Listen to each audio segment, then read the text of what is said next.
All right, I know it's been a while since I've uploaded any tutorials, so I figured I'd make this one because a lot of people I know may not be aware of these plugins that I'm about to show you. Now, a lot of people are probably, used to H.264 when it comes to codecs. It's the most commonly used, at least in my experience, for uploading on YouTube and recording and stuff like that. But a lot of people may not be aware of H.265, which right now it's starting to gain steam. However, based on the fact that, say if you have Windows 10 or 11, I mean, I don't have 11 myself, so I don't know if this is actually true, but for those of you who do, you may not have the H.265 codec on your system because you have to download it from the Microsoft Store and it's like $1. You used to be able to get around that with a certain package that they had on there, but they discontinued it because one of their ex-employees, was showing people how to do this and they decided to stop that. It's typical Microsoft. So you got to pay $1, but whatever, it's worth it. And once you have this codec, you'll be able to watch H.265 videos. So if anyone's rendered any of these out, you won't have issues playing them on your system. So that's probably the only downside, which is really small. But outside of that, from my experience, H.265 is better than H.264 in every way. Not only is it better for online, meaning that, you can get better quality than you will with H.264, but you'll also get it with either the same or far lower bitrate size as well as file size. Now, if you actually were to look closely between two videos using both codecs, you'll see what I mean about when I talk about artifacts, blocky artifacts, video banding. When you're moving quickly in like a game video or even just a normal shot video in real life, you'll see that it's having a hard time trying to get all those fine details of movement. However, H.265 does just that. So I'll post some links down below in the description of this video so you can get a better idea of the two. But what I can just tell you right now is that, a lot of people may be recording, say, with H.264, and then maybe you render it out with H.265, or you use a program like Handbrake to do that. The problem is you're still going to be getting the result of recording in H.264, which you're going to have those blocky artifacts. And even if you have a very high bit rate that should match very closely to a lossless video, you're still going to have those issues. So what I'm going to show you right now is this StreamFX plugin that you can get with OBS.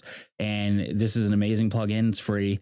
And this is what I use to be able to record with a better codec. So let me show you real quick what I mean. So again, this video is going to be for people who do recording, not necessarily for streaming, but this should still play true for those who are actually streaming. Now, I would do more research on that, but I'm pretty sure that for the most part, let's say you're doing on YouTube, Twitch, I'm not sure. I never really got into that.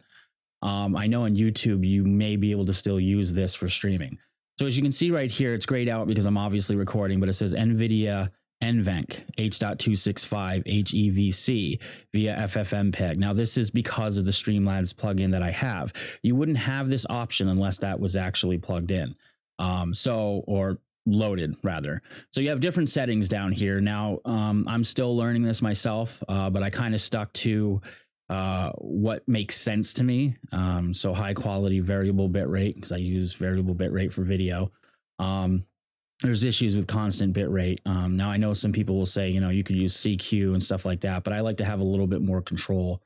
I'm not looking for exactly lossless quality. I just need something that looks very, very good on YouTube, because most people are probably going to be using devices. You'll be using TVs, but you're not going to be right up close to it to see all the issues. You know what I mean? So anyway, if you do this right, you shouldn't have any issues. So I have this set up for basically like 2K video. Now, if I wanted to do 4K video, which my system just can't really record in 4K, it can with some stuff, but mainly it's just not able to do it as well as people with a better video card. I set this up like so, and I basically just come down here, make sure that everything's pretty much default because I don't want to mess with anything else. But up here, like I said, 2-pass, you can do that if you want. But I make sure that my profile is main 10-bit. The reason I'm doing 10-bit, and again, I'll put some links in the description to the best videos that I can find to kind of explain to you what the difference is between 10-bit, 8-bit video, and things like that. So like if I come here, you got default main and main 10-bit. All right. Tier, I use high because that's just what you should do if you have really high definition video. So even if it's, 2K and 4K, you can use main for 1080p and below if you want, but high seems to be the best choice to help with the best quality. Preset right now says medium, and I usually do slow on certain applications, but during some gameplay with some games I have to kind of go to medium, but usually this is what I pick. So let's say that's what I have right now. This setting here as is what I have set up in another plugin that I found that you can use with Vegas Pro and Premiere Pro. And basically it's an open source plugin that allows you to encode your videos a lot quicker, and B, in the same kind of setup that you see here using the H.265. So even if you don't have an NVIDIA card, right? Because I'm using the NVIDIA NVENC, you can still get this. It will just, the difference is this is going to be using mainly my GPU to do the recording. Same thing with the rendering out in the video programs. Without an NVIDIA card, or at least something like this, you're going to be doing it through your CPU. So depending on how strong your system is, you want to be kind of, weary of how much system resources you're using. A lot of people may just build a rig with two different systems in it. And the reason they do that is because one system's going to focus on encoding the video, and the other one's going to be focusing on whatever you're doing that you're recording, if that makes sense. So again, this is basically what my setup is. If I wasn't recording right now, this would not be grayed out, so I'd be able to show you the other settings. I guess I can take screenshots and probably just put it into the video later, so I'll probably end up editing that in. But for now, this is what I have for the video setup and the audio. I do 320. I just like to have the highest quality and then move down from there if I have to. That's just the way I work. Highest quality first, and then if you have to move down in quality for whatever platform you're uploading on, or depending on the resources you have on your computer, then you can go downwards, because you can't always go back up with lower quality, if that makes sense. It's sort of like taking an image from Photoshop. You're taking a small resolution images and blowing it up. It's just blurry. It may be bigger, but it's blurry, right? So anyway, that's how I do with that. Again, I'm only doing a 1920 right now because there's really no need to go any higher. You can probably see everything that I'm doing here. I usually upscale in my video programs anyway. So that's what I have there. And obviously I got to set up, color space, renderer, stuff like that. So you can even change priority if you wish, depending. So we're going to just leave this alone because I'm already recording right now. I don't want to mess anything up. You have a bunch of, nope. Okay. So that's that. And what I'm going to do now is go over to the Vocator website. So basically here you can see that, you can use this for DaVinci Resolve, Adobe Premiere, Adobe Media Encoder, which I also have that as well as this. Pretty much have all these. After Effects, Vegas Pro 12 to 19. And it's just basically you download it, you install the program on your computer, but then you also get the extension that will go with whatever program you're using. So let me show you real quick. So this would be the main app that you would install, and then this would be the connector that you would install for whatever program you're using. And you can install all of them for all the programs you have. So I'm going to see if I can, I tried this before, rendering out a video and recording at the same time, and it seemed to work, but it would be kind of laggy. But the speed of this plugin, okay, no matter what your setup was before, this is going to be 4 times faster, 3 to 4 times faster, okay? And that doesn't matter if you're using the GPU or using a CPU to do your encoding. Now think of it this way. If you started off with just encoding with a CPU, now you got a GPU that you can help accelerate your renders. Okay, that's already going to be 4 times faster. Now, put another 3 to 4 times the speed on top of that with this plugin. Okay, that's how crazy this is. It doesn't like stop to buffer. Like if you use Vegas Pro and you render out, you'll see that it will like count a few frames, buffer, and then do it again and keep doing that throughout the whole render. This doesn't have to do that. It just straight out goes to every frame until it's done. So you're going to see a lot quicker speeds. Now I have to, in many cases, I have to upscale my videos, because if you don't upscale to 1440p and above for YouTube, you're going to get the AVC codec on your video. If you go to 1440p and above, you'll get the VP9 codec. So when I upscale, I use something called Smart Upscale. Now, the new Vegas program uses something a little different, but I realize it doesn't always work. I'm having issues with it as it is, but when I did use it, when it worked, it wasn't as accurate or as clear as using the Smart Upscale from previous versions. Now, if you have previous versions on there and the plugins with it, you can move those over to the new version. And I know a lot of people may use like Adobe Premiere to, set to frame, which would then take a video and upscale it to, say, 2K or 4K. The problem with that is it's the same kind of concept I was saying earlier. Without adding more pixels to the video as you upscale it, all you're doing is stretching the video and it's going to look blurry. I've already compared this with Premiere Pro in many different ways. The only way you're really going to be able to emulate what you can do in Vegas Pro when you upscale is if you use Premiere Pro alongside Adobe After Effects. Now, I know there's videos out there that kind of show that to you. I haven't really tried it yet, but from what I can see in other videos, the method used in Vegas Pro to do Smart Upscale, one of the effects plugins there, that is the best way to do it. It's going to look as close as possible to native recording, if that makes sense to you. So if you have a native resolution of like 4K and you're recording in 4K, that would be native. So it's not going to be perfect, but it's going to be the next best thing that you can do to increase the quality of your videos.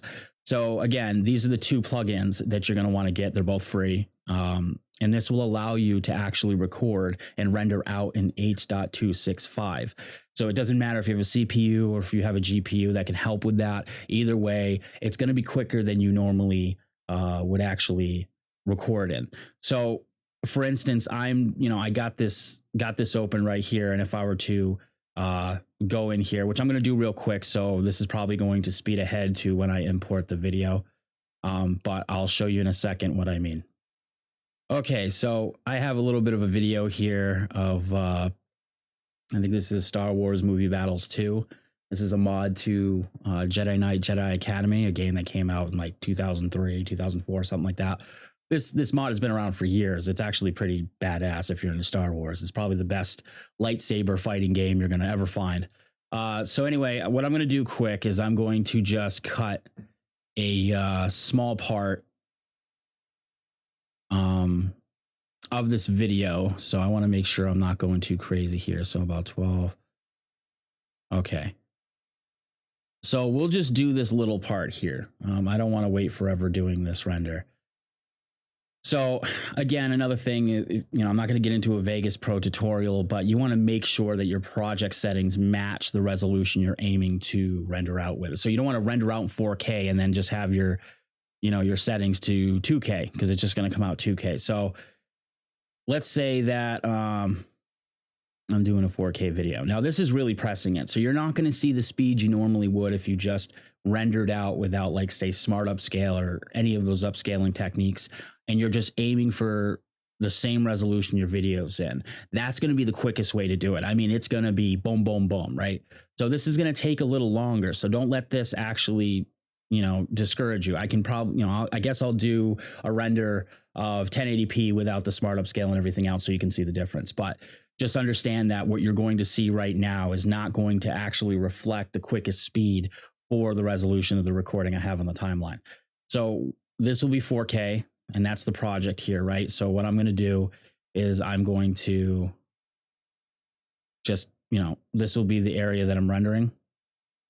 And so let's see. So these are the settings that I have for when I do renders. Now I just do this because I like to brighten things up, but let's say we take that out, right? The more plugins you have, the more layers and effects you have, the longer it's going to take, regardless the resolution, regardless the Smart Upscale. It's just the way it is with these video programs.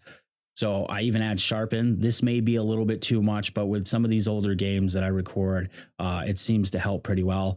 I have the scale on Smart Upscale up to 4 for 4K, because this is going to be 4 times the resolution of your video. So again, 1080p up to 4K is about 4 times.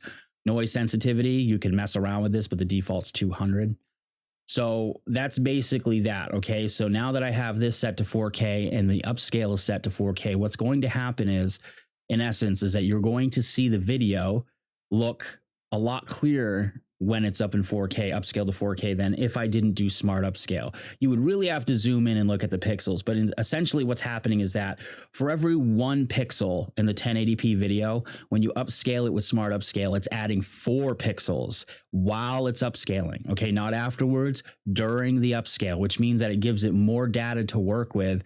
And while it's upscaling the image, each frame, it's going to look a lot more sharp. It's going to look a lot more clear. And that's essentially what you want to do with any video. You don't just want to stretch it out so that each pixel is 4 times bigger than it was.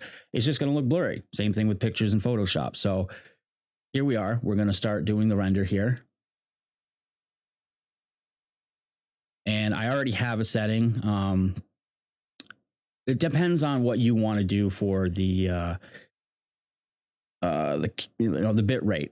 Usually for, I'd say for 2K videos is about 60,000 kilobytes. That's what I aim for. They do tell you like 30 for 1080p to about 1440p 2K. I like to give it a little bit more headroom, so you might even want to go above this. But usually after about 50,000 kilobytes, you really don't notice too much of a difference. But again, with the compression of YouTube, you want to give your video some headroom so that when they actually convert this to VP9, you're still going to have very, very good quality. If you don't do that, you're going to start noticing, even with H.265, artifacts within your video. So, I kind of went overkill on this one. This one seems to be like the best one. They say 85,000 kilobytes for a 4K video on YouTube is what they prefer. So again, I give it a little bit more headroom. So I can say, hey, I'm going to call this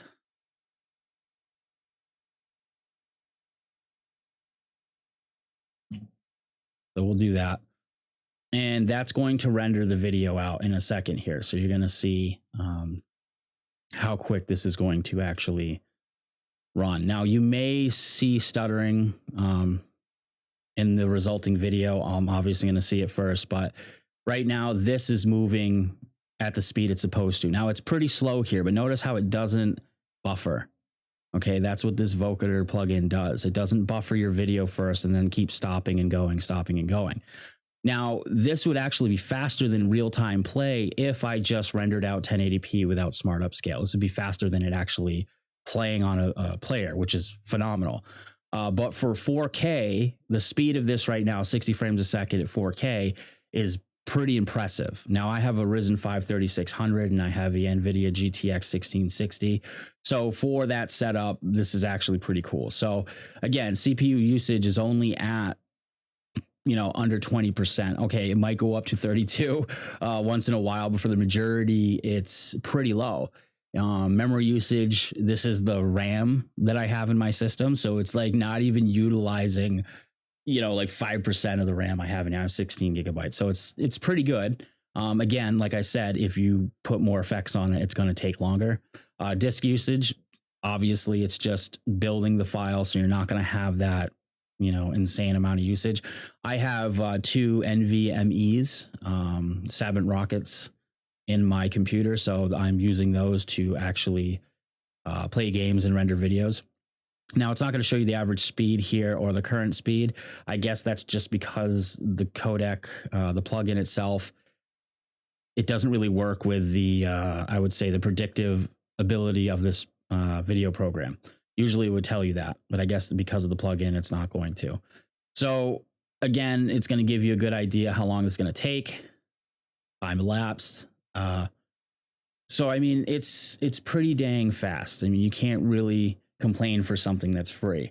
So if you really just want amazing quality for your videos, what I'm going to do is I'm also going to put in the description settings that I have, or at least kind of an idea of bit rates that I would probably have people set up in their programs, so that way when you're recording and then rendering out, they'll look the best that they possibly can without being completely lossless in a huge file, right? So rule of thumb is you want to have your recording as close as possible to your render that you're going to do in the next step. So basically, if you're aiming for 4K at 100,000 kilobytes, right, for a 60 frames per second video, you're going to want to have that same setup in OBS. So keep it as close as possible. This way, you'll have the least amount of degradation in your video as possible. Now, I already have one video on my YouTube channel for Enemy Territory, Wolfenstein, and this is a game I used to play back in the day. But I just did kind of a short video of a fan's custom-made map, and if you watch the video, you will not see any banding and you will not see any artifacts, anything like that. It looks lossless because of what I do, and this is exactly what I use to do it. So once this is done rendering out here, I'm going to open it up quick so you can see it. And then I'm going to do a 1080p render without all of the other stuff going on the video clip.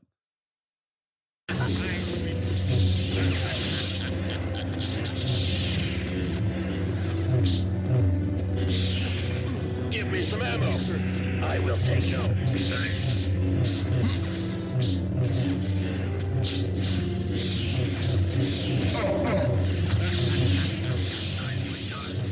So as you can see, and hopefully you guys can see this at the quality that I'm seeing it, there is no artifacts, even with quick movement. If you look at the ground, you can clearly see that it's not blurring. It's not showing any blocky artifacts with movement.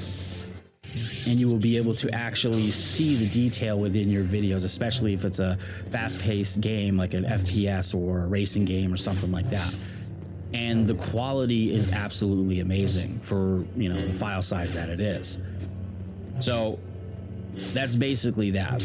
And so now what I'm going to do is I'm going to set my project settings down to 1080p. I'm trying to see here. All right, so I didn't actually set one up yet, but that's okay. So what we're going to do, shoot. One thing I don't like about Vegas, it will change the whole thing as soon as you do that. So what I'm going to have to do is just